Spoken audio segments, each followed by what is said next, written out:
মানিকচকের বেসরকারি বিদ্যালয়ের হোস্টেলে মৃত ছাত্র শ্রীকান্তের বাড়িতে রবিবার গেলেন দক্ষিণ মালদহের কংগ্রেস সাংসদ ঈশা খান চৌধুরী। মৃতের বাবার সুরে সুর মিলিয়ে পুনরায় ময়না তদন্ত ও সুবিচারের দাবি জানালেন। ইতিমধ্যে 12 দিন হয়েছে, মৃতদেহ সৎকার্য করেনি পরিবার। অভিযুক্তকে গ্রেপ্তার করে ন্যায় বিচার ও পুনরায় ময়না তদন্তের জন্য উচ্চ আদালতের দ্বারস্থ হয়েছেন। মানিকচক ব্লক সংলগ্ন এক বেসরকারি শিক্ষা প্রতিষ্ঠানের হোস্টেলে নাবালকের রহস্যজনক মৃত্যুর ঘটনায় কেটেছে প্রায় 12 দিন। সূক্ষ্ম ন্যায় বিচার ও পুনরায় ময়না তদন্তের আবেদন জানিয়ে উচ্চ আদালতে দ্বারস্থ হয়েছে মৃতের বাবা।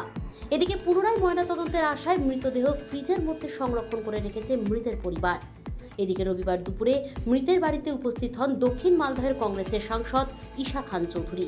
এছাড়াও ছিলেন মোক্তাকিন আলম, কৌশর আলী সহ অন্যান্যরা। মৃতদেহ রাখার জায়গা পরিদর্শন করেন তিনি, কথা বলেন মৃতের বাবা ও গ্রামবাসীদের সাথে। তাদের দাবি শুনেন তারা। সেই দাবির সাথে একেবারে একমত হন সাংসদ। তিনি বলেন, প্রায় 11 দিন আগে একটা ছেলে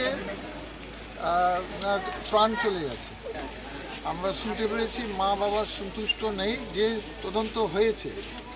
এখন সুইসাইড বলছে রিপোর্টটা, যে পোস্টমর্টম রিপোর্ট।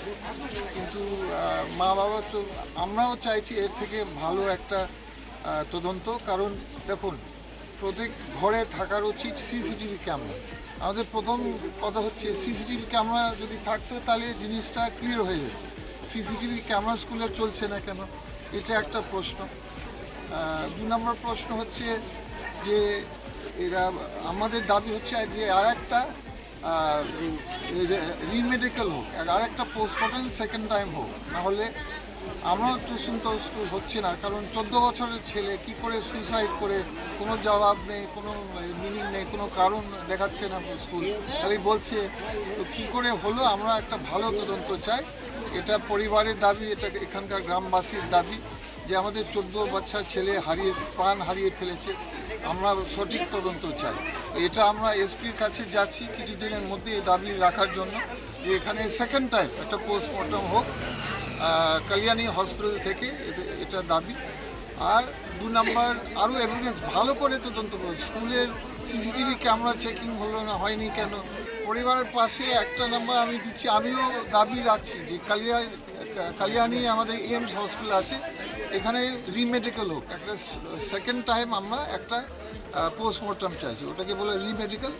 ওটা রিমেডিকেল ওখানে হওয়ার জন্য একটা কোর্ট কেস শুরু হয়েছে, গ্রামবাসীরা, মা বাবারা। আমি ওখানে একটা চিঠিও দিয়ে দেবো রিমেডিকেল হওয়ার জন্য।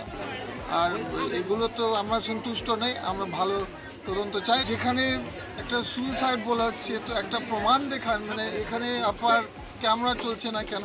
কমসে কম একটা স্কুলের ক্যামেরা চলার উচিত। তাহলে মানে ওখানে তো একটা সমস্যা আছে। আগামী দিন যদি কিছু হয় আবার স্কুলে, ওখানে ক্যামেরা চলছে না, এটা কোনো জবাব নেই। আমরা চাই সঠিক তদন্ত। Bureau news, Bangla Times.